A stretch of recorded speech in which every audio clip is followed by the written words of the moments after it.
So it is a great pleasure. This is a highlight. I've known Dr. Cunningham, like I said, I've got here in 1970 when I went to school, so he came a year after I was here, so I beat him. And when I was walking around, I looked, I said, well, that's a big old tall marketing guy. And then I finished my BBA and MBA, left, came back, and I came on the faculty in 1980. He was then chairman of the department. I said, well, that guy's doing pretty good, you know.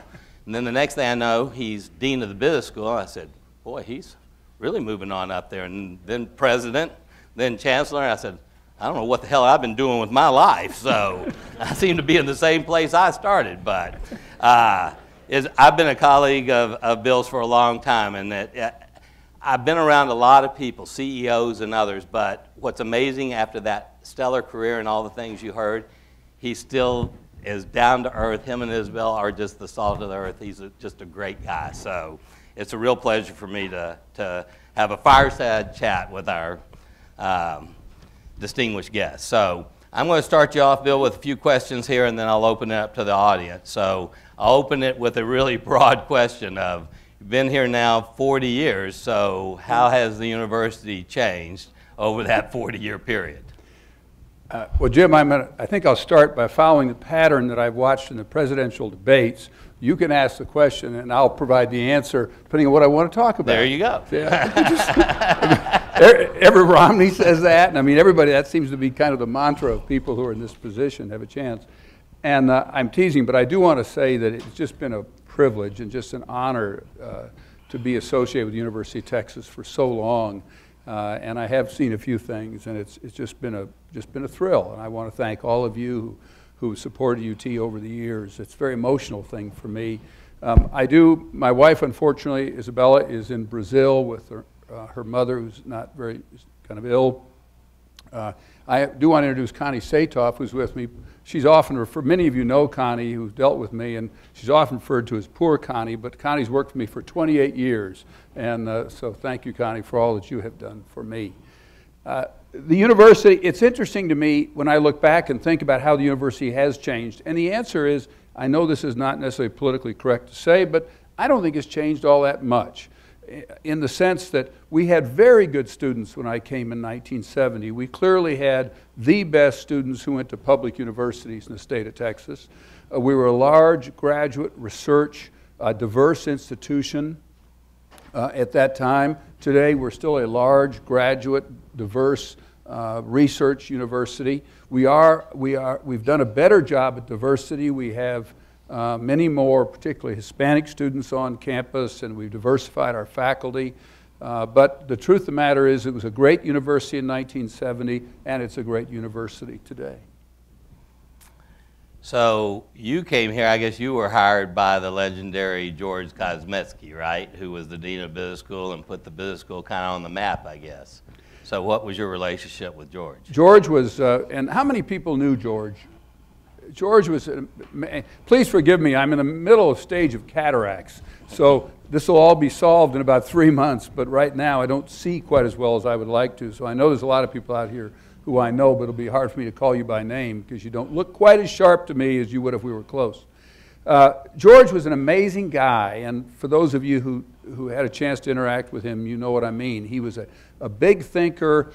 He arrived on the campus in 1966. He took the institution by storm. I'm currently writing a book with several of my colleagues on George Kosmetsky right now. So my early interaction with him from 60s to when I came is obviously just through research, but he was very close to Frank Irwin. He was very close to Governor Shivers.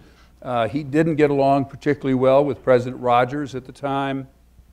But he was a force. He was a real big force. He had founded Teledyne.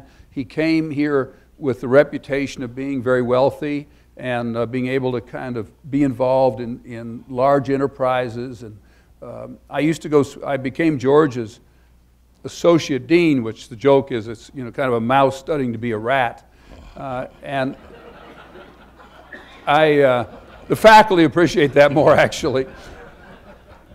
But I would go see him. I never once beat him to the office. I sometimes wonder whether he slept at the office. I would get there at 5 o'clock and he'd be there. I'd get at 4:45 and he'd be there. And I just finally gave up.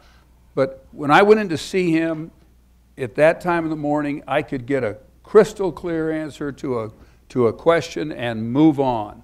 But and I'm not exaggerating, by 9 o'clock in the morning, he was thinking about how to redesign the World Bank, bring capitalism to Poland.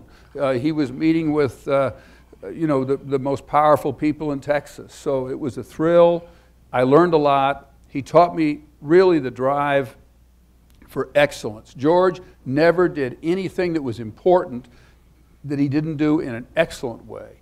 Now, other things he would let go and let other people handle, but if it was really important, he wanted to have his signature on it, and he wanted it done right. In fact, I just went to a recent celebration we had celebrating MCC and Pike Powers and all of that, and they were rehashing everything and talking about George and just the vision that he had to turn Austin and kind of the technology city it is today. I mean, there's no question about it. He was a true visionary, and we were very fortunate to have him. He was a wonderful mentor. When he came into your office, at least when he came into my office, my whole day just lit up. I mean, I just couldn't wait to get home and tell Isabel about how excited I was that George came in to see me and talk to me about what was going on in my life. And I would have left the university early on, I'm sure, if it wasn't for George Kosmetsky. Interesting. Well, then you moved on from being dean to being the president of the university at age 41. Were you surprised that the regents gave you that kind of responsibility at that young age? Well, I really was, and if they had asked me, I would have said, hire Jerry Fonken, and I mean that. Jerry Fonken was our provost. He was a good friend of mine. He was 15 years older than I was. He knew the university backwards and forwards. I was asked to permit my name to be put into consideration. I thought it was kind of silly, to be honest with you. I'd been dean only at that stage about a year. I'd been acting dean about a year, and I didn't know the campus anywhere near as well as Fonken did. But all of a sudden, the process was such that it took about 6 or 8 months, but there was finally 4 or 5 names left, and I was still in the list. And Fonken called me and said, maybe, Bill, we ought to talk. And that's the only time we ever had a conversation about it. But I went over and visited with Jerry, and we both agreed that whoever became president, we would do the best to support them. And but he was the logical choice. The interesting story, we really didn't know who was, and I was a 5-4 selection. Of course, they vote 9-0 in public. Turns out most university presidents, when we select a president at UT Austin, is 5-4. And I'd like to believe that's simply because we have some good candidates at the end, and people can honestly have disagreements about who is the right person. And I was very young. But Jess Hay, who was the chairman, and I don't know how many of you know Jess, just an amazing individual. We had a big party for Flawn the night before the regents were to select the president of the university. And of course, we were all there. And then I got home, and I got a call from Jess. And he said, Bill, you're going to be selected tomorrow to be president of the university. I said, great. This is really neat. I think this would be a lot of fun. And he said, would you come down to the Driscoll Hotel to meet with me at 7:30? And I said, yes, sir. And so I went in at 7:30, and he was already meeting with Fonken. And they were clearly just a little bit kind of, the whole thing was not quite in sync as I kind of barged into the meeting. And then Jerry left, and I thought maybe the deal's been recut. Wouldn't have surprised me. Fonken was a very logical choice. But I did, at that stage, Jess said, well, you are going to be selected at 10 o'clock this morning. And I would suggest that you appoint Jerry Fonken as your executive vice president for academic affairs. And I turned to Jess and I said, great idea.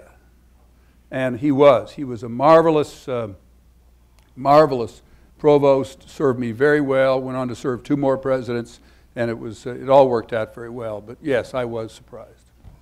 So why do you think they chose you? Well, I'm not sure I really know. I think we had Sam Barshop, and a number of you know Sam Barshop, I know that. Johnny Stewart, you were very much involved in here. I can't see you, Johnny, but you were very much involved in these activities. We had had a very successful fundraising program for the business school.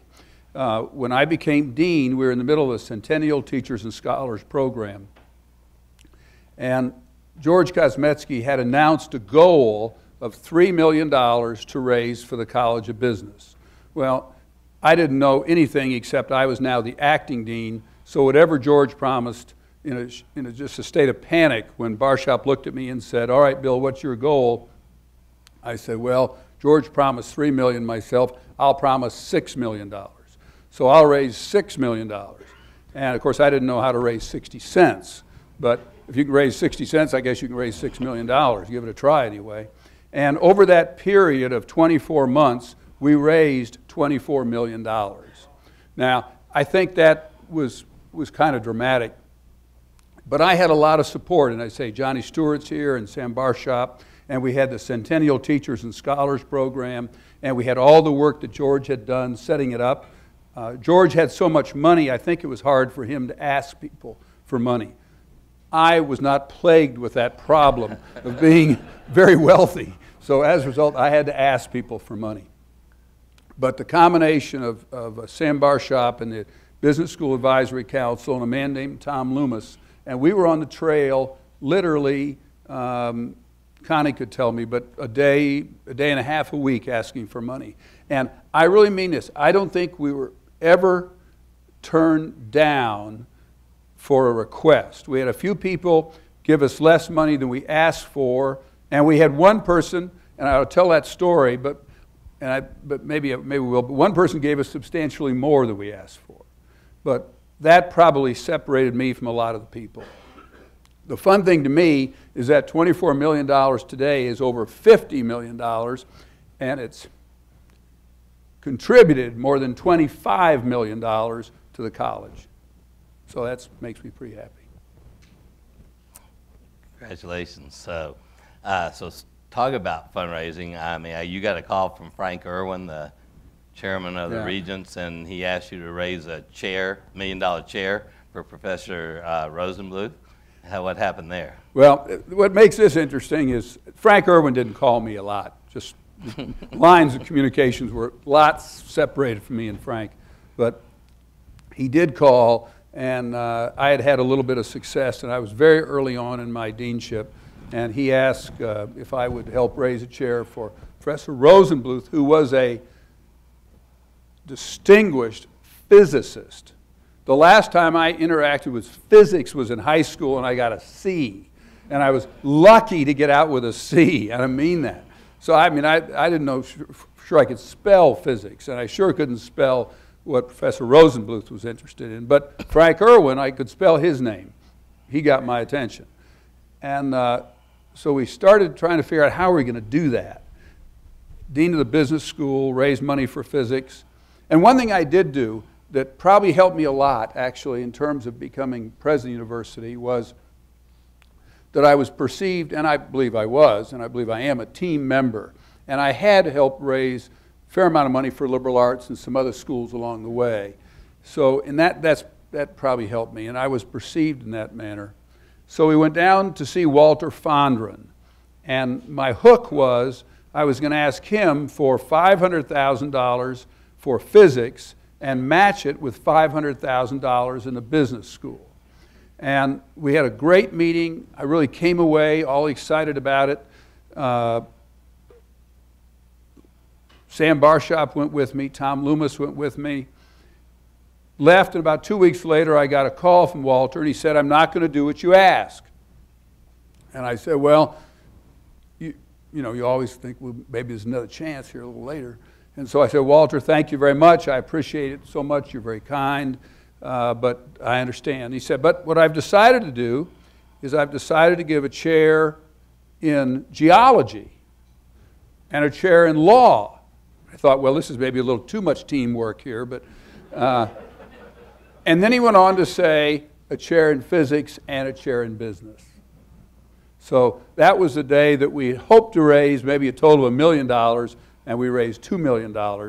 So I was very pleased. But once again, it was very much a team effort. We went on to see Ed Smith that day.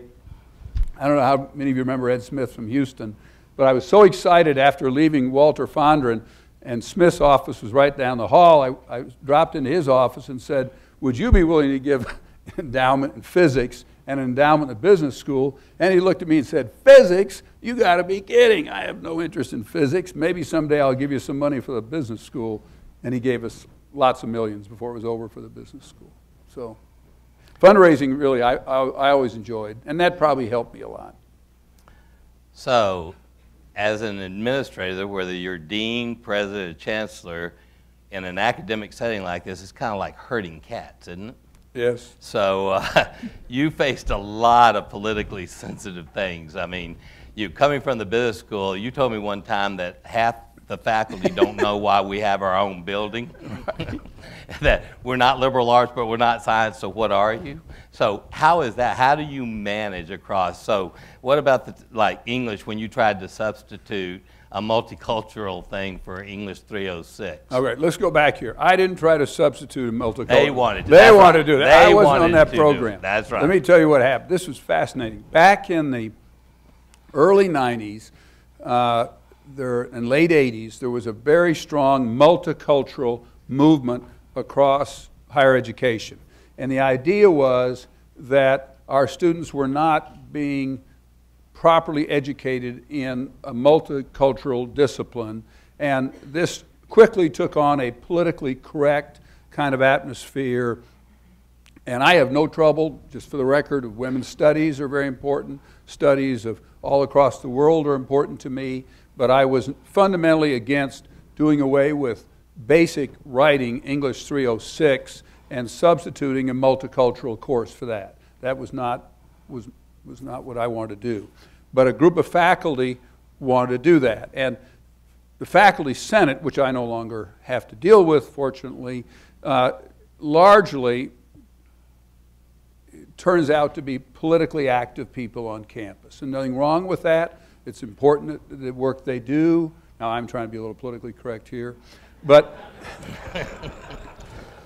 they got a hold of this, and they were running very hard with a course, and it was being pushed by some very active people in the English department. And it eventually passed the faculty senate. Now, as president, I had decided that I would veto that. And as president, I have the authority to simply say, King's X, bang, we're not going to do that. That's it. But before that, what happened was, which I thought would happen, the legislation was protested. Very rarely do we have a faculty meeting on campus. It's just too big an organization. It just doesn't happen.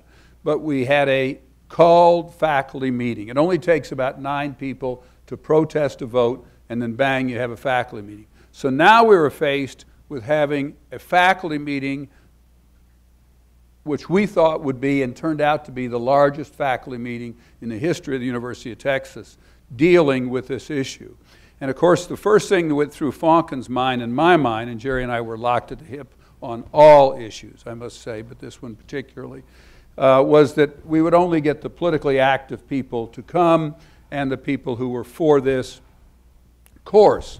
So we knew that would not be the way to win it, but I also was confident that if I could get it out somehow to all the faculty, the course would be defeated. And so what we did was, the power of the gavel sometimes can be pretty good. And so I called the meeting to order, and Austin Gleason, who is professor of physics, back to physics again, and a very distinguished faculty member, stood up on cue, I might add, and said, I would like to have a ballot sent to the entire faculty to deal with this issue.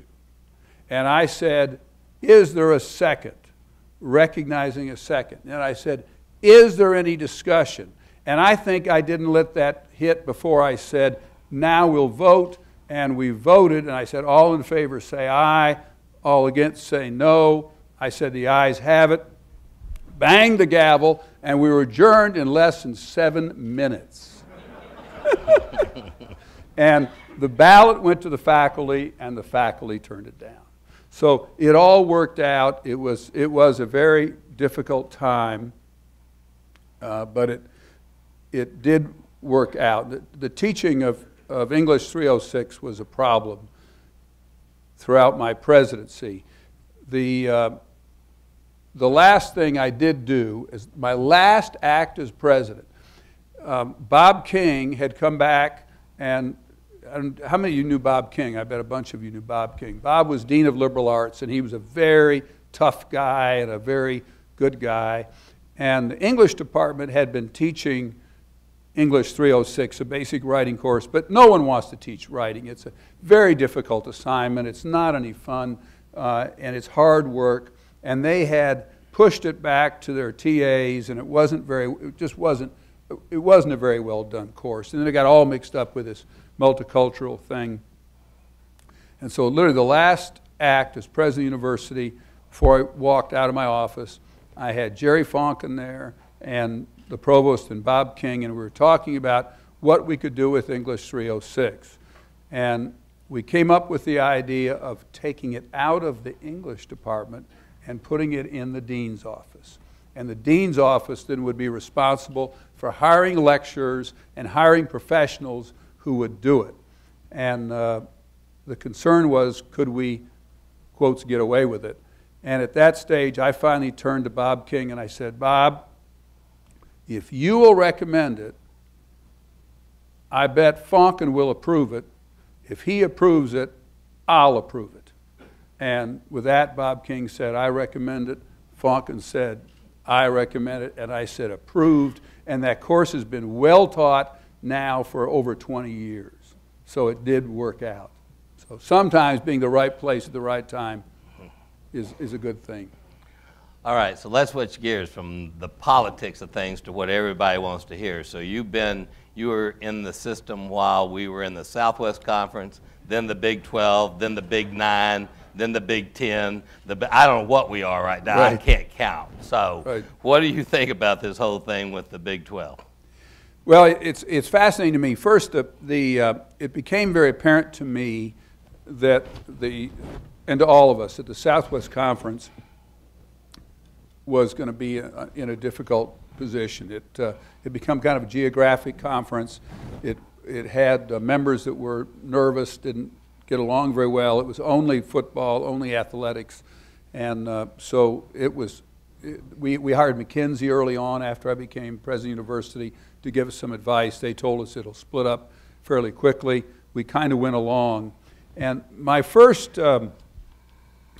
interaction with that really occurred only about a year after I became president of the university.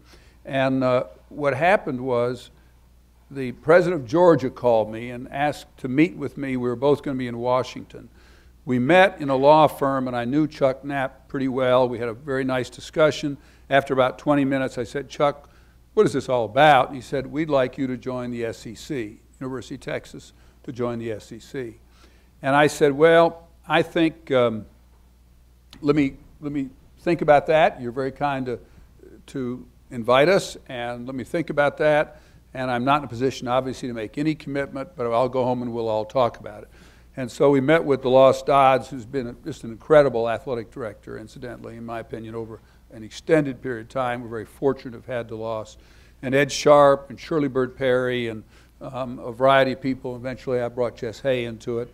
But at that stage, it became apparent to us that we needed to look at options. We needed to look at alternatives. And I talked to the Big Ten. I had a good friend who was president of the University of Michigan. They said, Big Ten, if they ever came our way, would love to have Texas, but they just were not in a position to do that. We started communications with the Pac-10. They were very interested in us. We immediately, though, before we started any communications, I called Bill Mobley, who was president of A&M, brought them into it, and we agreed at that time that whatever we did, we would not do it unless both institutions were happy, and that we would play football on Thanksgiving. That was the pact. Both institutions had to be happy, and we played football on Thanksgiving. They then moved towards the SEC, and they wanted to go to SEC back in 1986. We wanted to go to the Pac-10. And the deal was done. We were going to the Pac-10. The regents approved it. not technically, of course, because we didn't have an open session, but they approved it in private. It had been worked out with the ADs. It was a done deal. A&M was going to the SEC. We were going to Pac-10. And at the last minute, the president of Stanford vetoed it. And the Pac-10 had a deal where all schools had to approve it. And he had approved it earlier, informally, and then decided no. And I think it was nothing other than the fact that they did not want to compete with Texas. Texas was big and strong and powerful in women's athletics, men's athletics, academics, and we would have been, and Stanford's a great institution, incidentally, and does well in all those areas, and they just didn't want us. So at that stage, we had literally taken most of the political heat for it, but Bill Mobley and I got together, issued joint press releases that went out the very same second from both schools saying, oh, you all have misunderstood. We really love the Southwest Conference. We will never leave. And I went down and met with Gib Lewis and told him how much we loved the Southwest Conference and TCU was safe and we would never leave. Bang. Then you fast forward to 1992 and 93, and that's when the College Football Association, which had regulated all of the big, powerful schools, fell apart. Notre Dame went its own way. Everything started to change. DeLoss came over and told us we couldn't survive any longer. We wouldn't have a television contract that was viable, and that we had to look around. And so at that stage, Bob Berdahl was president. I was chancellor. He and I met on it regularly. The decision on the campus was once again to head towards the Pac-10.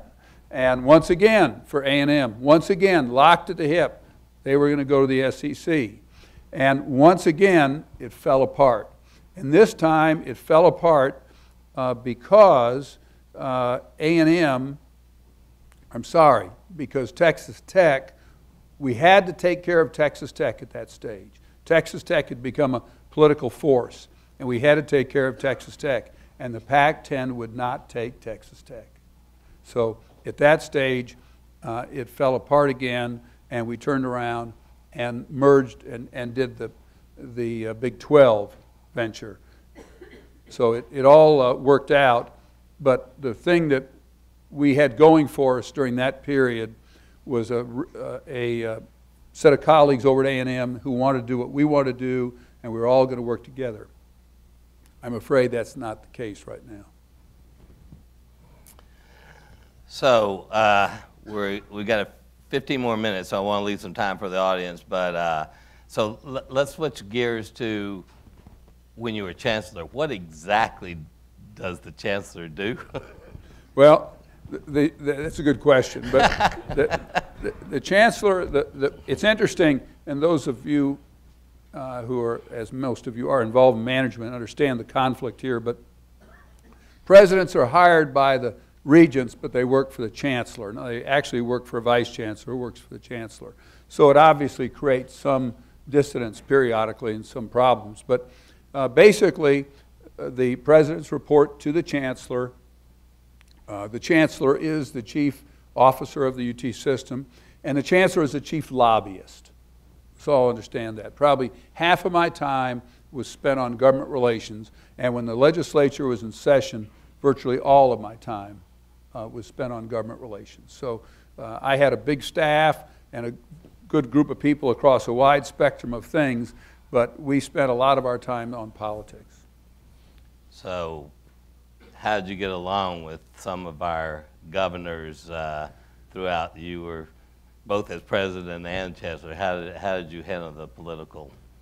I can tell some interesting stories on that, but I'll save some of those from my book, and this is not a cheap effort to try to get you to buy my book, but it will be available shortly.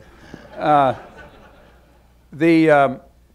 truth of the matter is we got along okay with the governors, but not a lot better than that. And the problem is, and I'm very sympathetic to and all the people I've served with as governors. Number one, we never really had a higher education governor. We never had John Connolly is the last really higher education governor in Texas. And he was before I came to Texas. So I just read about John Connally. I knew him after I met him, fortunately, and got to know him a little bit. But we have not had a higher education governor since Texas. Governors can have a wide variety of priorities. I evaluate, I say this in my book, I evaluate governors through one lens. Bang! How do they treat higher education? And then more narrow than that, how do they treat the University of Texas? But on the other hand, that's not a fair lens. I mean, there's a lot of other issues that need to be addressed. So in my mind, we never really had a higher ed governor. We had a lot of governors who were very interested and tried to help on the edge. Most of the time, they appointed very good regents. I will say that. That was a huge help.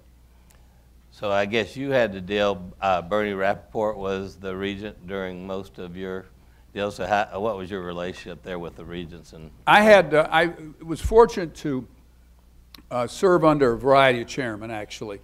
But, and they really were all good. Every one of them was good. Jack Blanton, Jess Hay, they were all very good. Louis Beecherel was amazing. I don't know how many knew Louis Beecherel.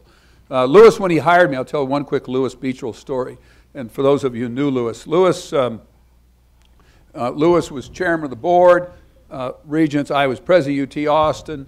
The Hans Mark retired. Within a week or two, I got some calls asking if I would be interested in being chancellor. And I was not trying to be politically correct. I said, I'll do it if you all want me to, but I'm very happy being president of UT Austin. Louis, they convene, and I'm the only candidate. They don't even look at anybody else. They brought in some paper resumes of other people, compared them with me, and then the regents met. And I was asked to go in and meet with the regents and talk about my role as chancellor, what I would do, and I did, of course.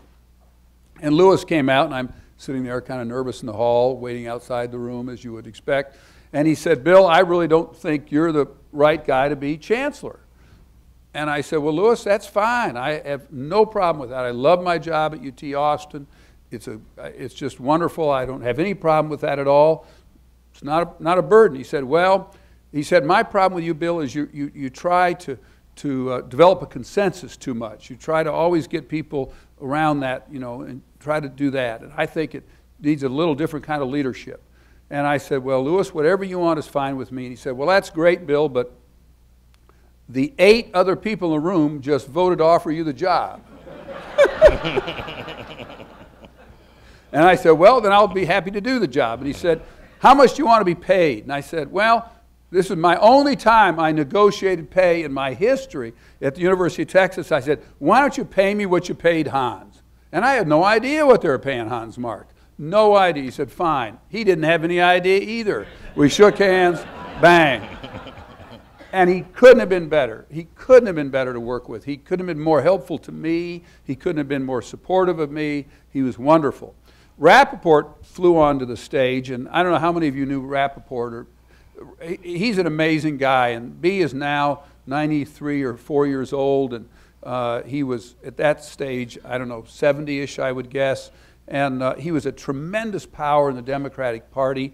I did not know him, and that was my mistake. I should have known him because he was a wealthy person, a person who had potential. I tried to know the wealthy people. I always said, bring me your poor, your indigent, and your wealthy. And but I really needed to get to know him, and he joined the board, and he was just a force unto himself. It was just an amazing thing. But he was elected chairman a year or so after he joined the board, maybe 2 years, I guess, technically. And at that stage, Hillary Clinton had announced that she was for this new Hillary plan for health care. And I got a call from Rappaport, and he was so excited. He loved the Clintons with a passion. He had introduced me to President Clinton, and he loved the Clintons. And he said, Bill, he was just so excited, just rambling on about this. And I thought to myself, well, what am I going to do? Okay, I guess I'll tell him the truth.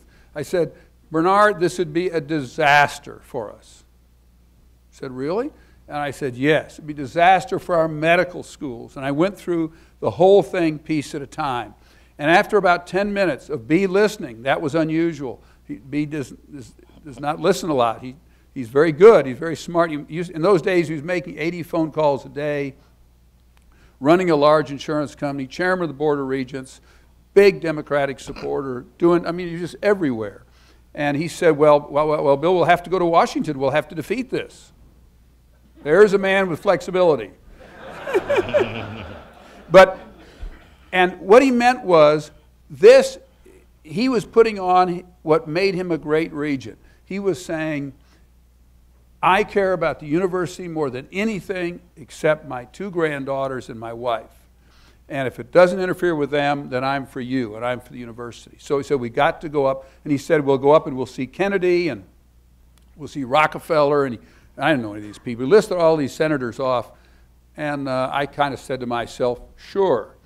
8 days later, I find myself in Washington with Charlie Mullins, who was head of our medical school, Mike Millsap, our chief lobbyist, me, and Rappaport, and we are on our way to the Senate. And we saw 8 senators in one day.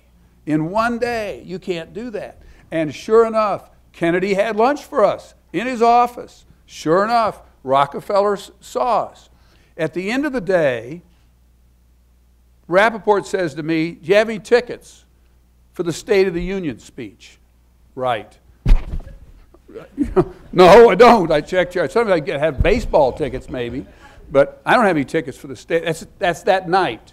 The State of the Union speech is that night. No, I don't have any tickets for the State of the Union speech.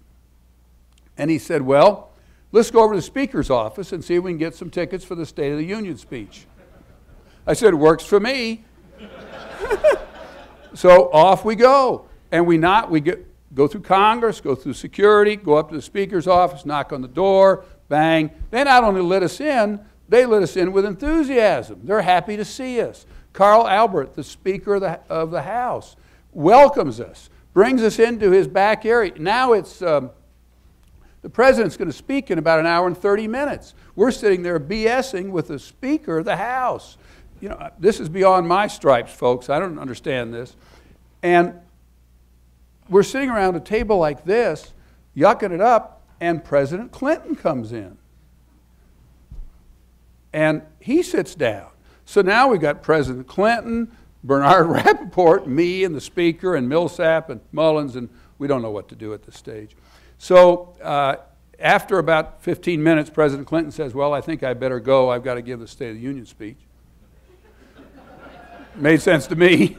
And so he proceeds to leave. He turns around, he says to Bernard, I really want you to become ambassador to Israel, or whatever you want to do, be. We love you, and whatever you want to do, we want you to do. And I jumped in and said, oh, Mr. President, I'm sorry, but we won't let him leave the University of Texas. I didn't have any authority to say that, of course, but I did. And then Clinton turns around and says, why don't you boys come over tomorrow, it's a quote, why don't you boys come over tomorrow morning, have breakfast at the White House? Once again, nothing on my schedule that keeps me from doing this. These other guys may have obligations, but I'm available. So, needless to say, we did get tickets to the State of the Union speech. We went. Great. Wonderful. Went the next morning, knocked on the door at the White House. They let us in. And we're sitting there visiting with Stephanopoulos. He greets us, and McCarty, the chief of staff. We go down to the White House mess. We're sitting down there having breakfast. You know, my eyes are like that, I'm sure. And then the call comes, the president wants to see you. So, bang, up we go to the Oval Office. And now we're in the Oval Office visiting with the President of the United States the day after the State of the Union speech. And no one brings up Hillary care. No courage. Nada. Including me, incidentally. So that topic is not discussed. We get ready to leave. Clinton's always late. He's having a meeting with the cabinet. Turns out, all of you guys know this because you're much better educated than I am, but the President of the United States meets with the cabinet the day after the State of the Union speech. I didn't know that.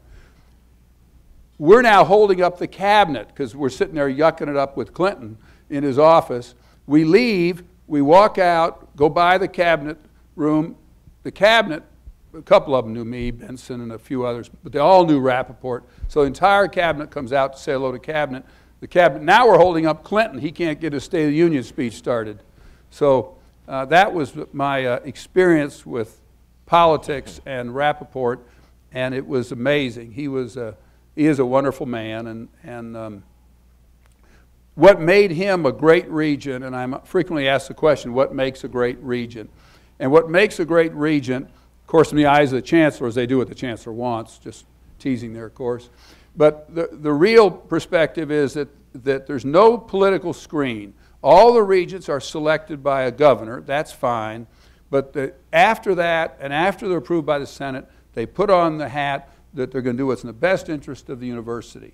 And if they do that, they'll turn out to be great regents. And the few that didn't never were able to shake that. They really always considered themselves first loyal to the governor.